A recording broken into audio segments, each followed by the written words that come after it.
So I've been trying the Zens, man.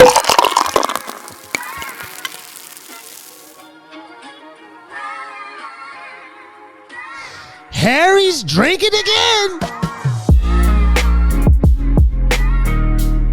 Because I really don't want to smoke anymore, man. When I had my when I ever since July, because man, you know, I used to be able to just drink and then I would smoke and then I would just like be at the bar and I would leave whatever I had left on the. I just leave them on the bar and I'd be good.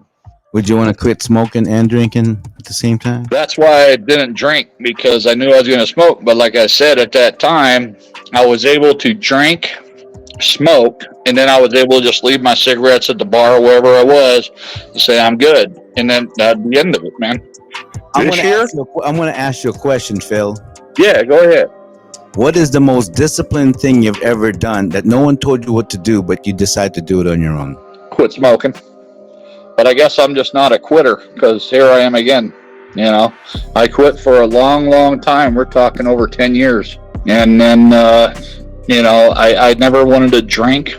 No, actually, my question is more aside from that drinking, because because if you say that, that means that. All right, girl. Yeah.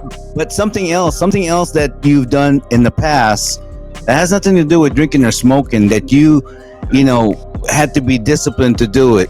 You had to. Well, it would have to do with the ice, the crystal meth. It came to a point where I had to literally disassociate myself with some of the company I kept, and we're talking friends, man, friends that I knew a long time. But if there's anything that you've ever done to where you had to exert some kind of energy, because everything you're giving me, Phil, is about addiction. I'm not asking that question. My question is, have you ever been disciplined in doing something that was very hard for you to do and has nothing to do with drugs? Okay. Has nothing to do with any kind of addiction, but something like, good example. I don't know. Well, let's say working out, dude. No, you know what, dude? I always say that, I lack discipline, even if I want to work out, dude. I'm great out the starting gate, but my longevity just kind of wears out. And then I come up with excuses, to be honest with you, man. And we're like, oh my God, I really did. I hurt myself when I was working out.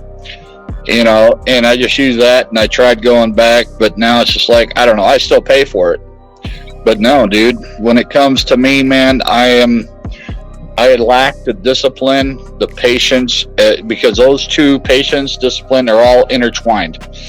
To stick with my goal of what I want to do. I'm basically a failure in the fucking making, but you know what? I think we learn best by failure.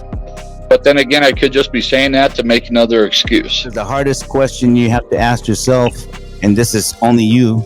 And to stay, and sorry to cut you off, man, but to also, to have faith, dude.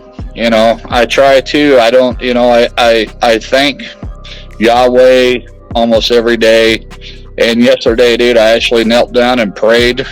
And it hasn't been a while, man, just for help with the smoking thing. But once again, dude, it's a two-way street, dude. I just can't come to someone once in a great while and expect a change, So it's that internal struggle, dude, that I always deal with.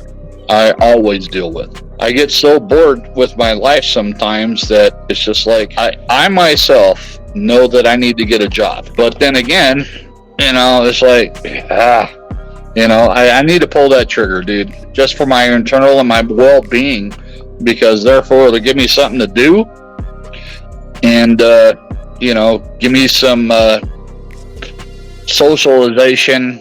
But, this is on the real, dude. This is me. This is how I feel. And what's your overall vision of you? Like, what do you want to achieve or accomplish? What is... Dude, Phil's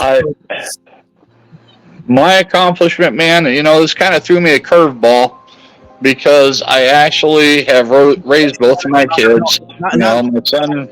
Not what you're. Well, to me, dude, that's an accomplishment, okay? And now my daughter has now moved out, okay?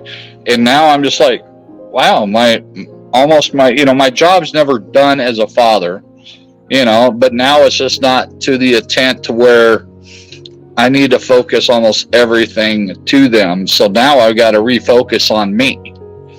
And, you know, it kind of threw me for a little loop. My daughter just turned 18 this year, and she's been living with her cousin, and you know, here I am, and now it's like, wow, what am I going to do with myself?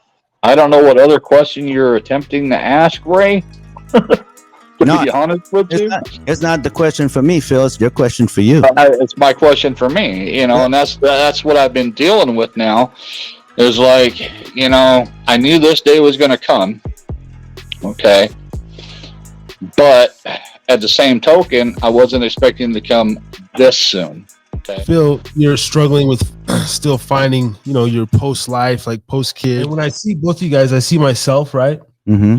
And we talk about this, the addiction, like, you know, or just laziness, lethargy, like having to get out of my head. I am, dude. I am laziness. Working out, but Ray, like I notice you're very disciplined. You know, you have your even though there may not be much going on, right, in your life, like you're one of those people. Shout out to Brother Andre. He's like this as well. Like you can have a $1 in your pocket, or you can have $100, but you'll make a full day, right? And this is interesting, Phil. You know, you're in this kind of cycle, this mode where you get up and, you know, but it's like a full day, right? It's like sometimes, you know, it's 2:30 and it's like, but I don't know, that contrast is interesting to me because it's like what you put out is what you can make of it. And I'm just sitting here and it's kind of like yin yang, you know, seeing two different men, like, you know, one very disciplined, and I'm trying to get a little bit. Come with the news, yeah, that you know. Harris is drinking.